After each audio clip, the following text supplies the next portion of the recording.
In a D&D game, adventures can unfold in any corner of the multiverse, not just in the dungeons and wildernesses of the material plane, but also on other planes of existence, including what celestial navigators refer to as willed space.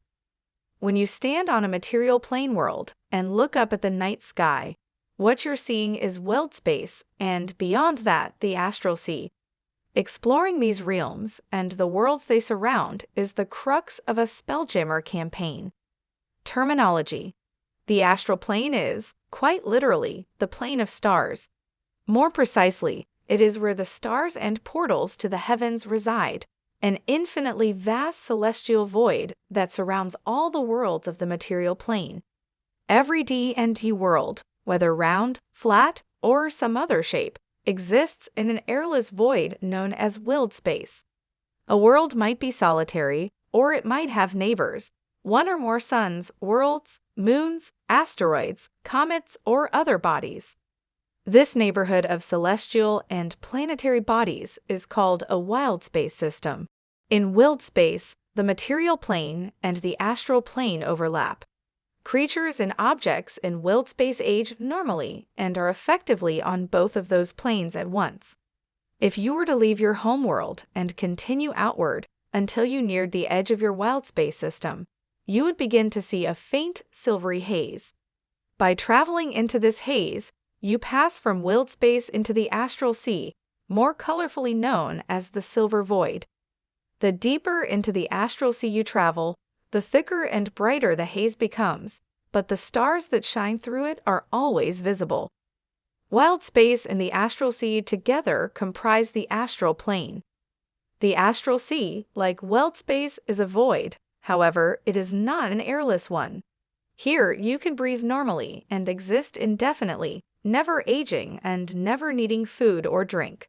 You can propel yourself through the Astral Sea with the power of your mind alone, though many astral voyagers wisely travel in well-armed ships, for this place is the home of a host of fearsome creatures. Here travelers might find the petrified hulks of dead gods and swirling pools of color that serve as portals to other planes of existence. For more information about color pools, see the Dungeon Master's Guide. Much in the way that oars and strong winds enable travel by sea on terrestrial worlds, magic items called spelljimming helms are used to propel and steer ships through willed space and the Astral Sea. A spelljimming helm customarily takes the form of an ornate chair in which the ship's pilot sits. To attune to a spelljimming helm, one must be a spellcaster.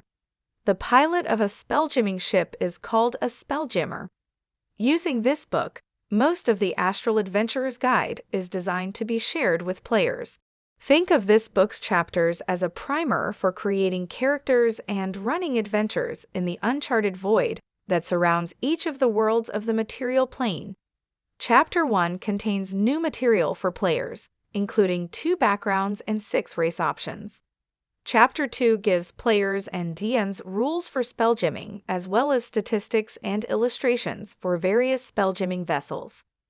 The chapter also includes a few spells and magic items that are popular among astral voyagers. Chapter 3 describes the Rock of Brawl, a city built on an asteroid, which you can use as a port of call or a campaign hub. You can situate it anywhere in willed space or the Astral Sea. Astral Campaigns. Light of Xerxes, the adventure included in this product, begins on a world of your choice, but quickly moves into willed space after the characters board a ship that turns out to be a spelljimming vessel. The first adventure table offers alternative ways to launch a D&D campaign set mostly on the astral plane. If you choose to start your campaign on the Rock of Brawl, see Chapter 3. Work with your players to determine which characters have lived in the city long enough to know it well. First adventure table. Roll a d10 to determine an adventure seed. 1. The adventure begins on the Rock of Brawl, where an autognome, see Boo's Astral Menagerie, needs the character's help to find its creator, who has gone missing on the rock. 2. One of the characters inherits a ship equipped with a spelljimming helm and an old captain's log that hints at places to explore, treasure to find, and perils to avoid. 3. In the wilderness on their homeworld, the characters find a spelljimming helm in the wreckage of a crashed scorpion ship, see Chapter 2, and run afoul of goblins who want to plunder the wreck. 4.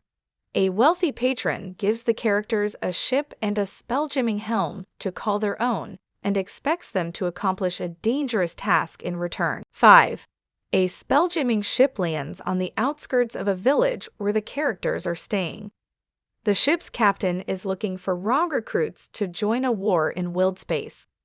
6. Villagers ask the characters to investigate a strange object in the hills, which turns out to be a crashed night spider, see Chapter 2, with survivors, a Neogi pirate and a Neogi hatchling swarm, see Boo's Astral Menagerie for both. 7.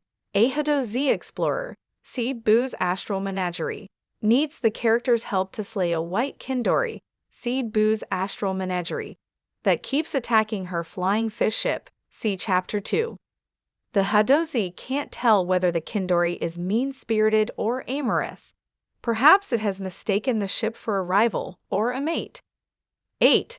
The characters were passengers aboard a spelljimming ship that crash-landed on a strange world after the spelljimming helm malfunctioned. The characters must fend off alien monsters until they are rescued. 9. The characters are hired by a trading company to protect a valuable cargo that's being delivered to a distant world.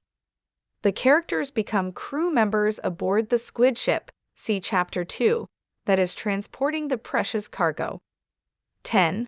The adventure begins on the Rock of Brawl, where one or more characters have earned the enmity of a plasmoid boss, see Boo's Astral Menagerie.